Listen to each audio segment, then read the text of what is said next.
My first memory of Gene is as a little girl. Gene and his wife, Thomasina Grigsby, and my parents, Herbert and Ruth Finn, were very involved in the civil rights movement.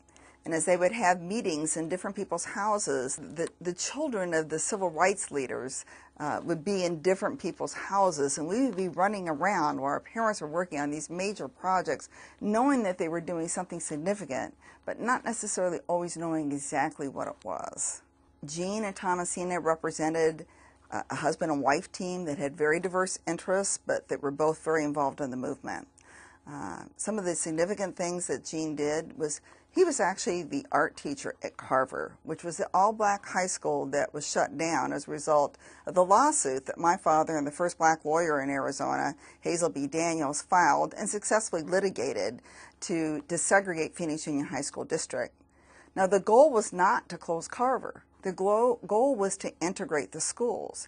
So when the decision was made to close Carver, there were a number of people who were upset because it really helped destroy that community.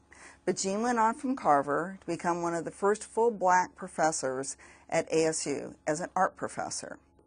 As a founding member of OIC, Gene was always very concerned that youth had the ability to express their heritage through art, and so always insisted that that art component be a major vision for OIC.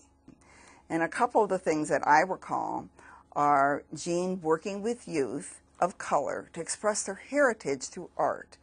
And he did that in having them paint walls and fences, block fences, in public housing institutions.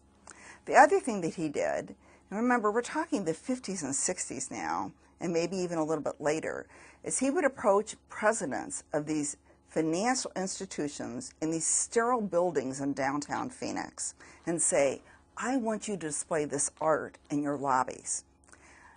I don't think these presidents knew what they were getting into, because you would walk into these sterile glass financial institutions and there'd be this vibrant art jumping off the wall as you walked through it. And I have that distinct memory of being young and walking through these buildings in downtown Phoenix.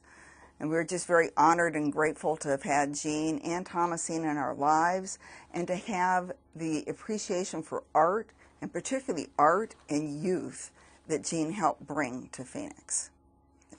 So when I came on the board of OIC in the 1970s, it was like a meeting of two generations, because I knew Gene as a little girl, being very active in the civil rights movement, and now I knew him as a fellow board member, and could really see the work that he'd started earlier and how it had come to fruition here at OIC.